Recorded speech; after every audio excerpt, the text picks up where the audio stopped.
జయ శ్రీమన్నారాయణ. మన యూట్యూబ్ బంధువులందరికీ కూడా ఈ రోజున ఒక విషయం గురించి చెప్దామని చెప్పి మీ ముందుకు వస్తున్నాను.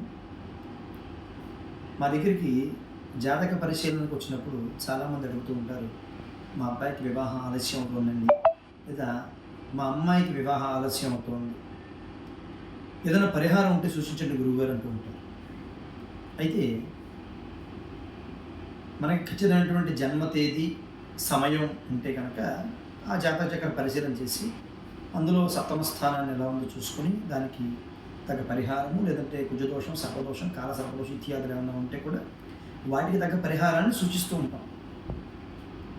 ఇలా కాకుండా ఎవరైనా సరే సత్కళత్రాన్ని పొందాలి అనుకున్నవారు, అంటే వివాహం ఆలస్యం అవుతుంది అనుకున్నవారు కానివ్వండి, లేదా జాతక చక్రంలో కుజుదోషం ఉంది, దాన్నే మాంగళిక దోషము, అంగారక దోషం కూడా వ్యవహరిస్తూ ఉంటాం మనం. ఆ యొక్క దోషాలు ఉన్నాయి అనుకున్నప్పుడు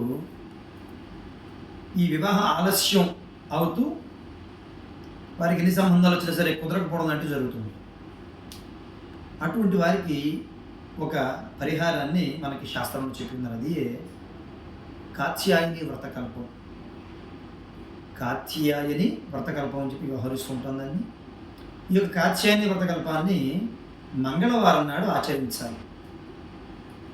స్త్రీలు కానివ్వండి, పురుషులు కానివ్వండి, ఎవరైనా ఈ యొక్క వ్రతాన్ని ఆచరించవచ్చు. కాత్యాయని వ్రతం అండి ఆడపిల్లలే చేయాలని అలా ఏం లేదు.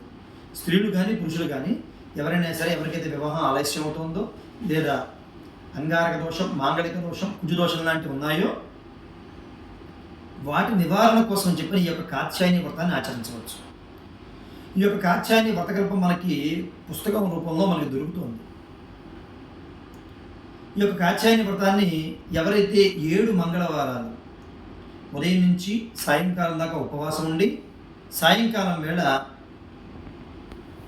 సంధ్యా సమయంలో చక్కగా ఒక పీఠం పైన ఎర్రని వస్త్రాన్ని వేసి దానిపైన కాత్యాయని యంత్ర సహితంగా అమ్మవారి యొక్క చిత్రపటం దొరుకుతుంది మనకి. ఆ యొక్క ఫోటో పెట్టుకుని చక్కగా అమ్మవారికి ఎదురుకుండా ఎర్ర వస్త్రంతో ఏర్పాటు చేసినటువంటి కలశాల నుంచి దానికి మీ శక్తి కొలది ఒక మంగళసూత్రాన్ని కానీ లేదా పసుపు కొమ్ముతో చేసినటువంటి మంగళ్యాన్ని కానీ ధరింపచేసి అమ్మవారిని షోడశోపచార పూజ చేసి చక్కగా అమ్మవారికి నైవేద్యం కింద 7 చెరక ముక్కలు, అలాగే 7 కొంచెం ఉప్పు వేసి వండినటువంటి అప్పాలను నైవేద్యంగా పెడతారు. పెట్టి ఆ యొక్క వ్రత కథ చదువుకొని ఆ కథ అక్షతలు శిరస్సు పైన ధరింపచేసుకుని ఆ రోజున రాత్రి ఈ ప్రసాదం తీసుకుని భోజనం చేయాల్సి ఉంటుంది. అలా 7 మంగళవారాలు చేయాలి. 7 మంగళవారాలు చేసిన తర్వాత 8వ మంగళవారం నాడు వ్రత ఉద్యాపనం పూర్తి చేయాలి. అంటే 7 సుమంగళులను పిలిచి చక్కగా ఆ యొక్క సువాసిని పూజ చేసి వారికి యథాశక్తిగా తాంబూలాన్ని ఇచ్చి, వారికి కూడా తాంబూలంలో 7 అప్పాలని 7 చెరక ముక్కల్ని కూడా పెట్టి మీ శక్తి కొలది ఎర్ర వస్త్రము, గాజులు, పసుపు, బొట్టు, తాంబూలాన్ని వారికి ఇచ్చి వారిని భోజనాలతో సంతృప్తులను చేసి వారి యొక్క ఆశీర్వచనం తీసుకుంటే కనుక కాత్యాయని అమ్మవారు, కాత్యాయని అంటే ఎవరో కాదండి, సాక్షాత్తు ఆ యొక్క పరాదేవత, ఆవిడ అనుగ్రహంతో కుజదోషం తొలగి శీఘ్రంగా వారికి వివాహం జరుగుతుంది. కాబట్టి ఈ యొక్క వ్రతాన్ని మనకి ఆండాళ్ ఆచరించిందంటే, గోదామ్మవారు ఆచరించి కృష్ణుణ్ణి భర్తగా పొందింది అని చెప్పి మనకి శాస్త్రం చెప్తుంది, పురాణాలు చెప్తూ ఉన్నాయి. కాబట్టి ఎవరైనా సరే ఈ యొక్క వ్రతాన్ని 7 మంగళవారాల పాటు భక్తి శ్రద్ధలతో ఆచరిస్తే వారికి మంచి ఫలితం, సత్ఫలితం తప్పకుండా పొందుతారు. ఎందుకు అంటే నేను ఈ విషయాన్ని చెప్తున్నట్టు నేను ప్రత్యేకించి ఇప్పటి వరకు నేను మొదలుపెట్టింది ఒక 3 కన్యలకి ఈ యొక్క కాత్యాయని వ్రతాన్ని చేయించున్నాను. 3కి కూడా అందులో మొట్టమొదటి చేయించిన వారికి అయితే 7వ మంగళవారం అయిన వెంటనే సంబంధం కుదిరింది. 8వ మంగళవారం లోపునే ఆవిడకి ఈ యొక్క నిశ్చేదాంబులాలు లాంటివి కూడా జరిగిపోయిన తర్వాతనే అమ్మాయి ఉద్యాపనం కూడా చేసింది. ఇలా నేను 3కి చేయించున్నాను. 3కి కూడా సత్కళత్రాలు కలిగారు. వాళ్ళు చక్కగా ఉన్నారు. అందుకనే నేను ప్రత్యక్షంగా చూశాను కాబట్టి నేను రేపు చెప్తున్నాను. ఎప్పుడు కూడా నేను చూడకుండా ఏది కూడా ఎప్పుడు నా వీడియోలో ఏది చెప్పను. నేను అనుభవించకుండా మీకు ఏది కూడా చెప్పను. కాబట్టి నేను చూశాను కాబట్టి అనుభవపూర్వకంగా ఈ యొక్క విషయాన్ని చెప్తూ ఉన్నాను.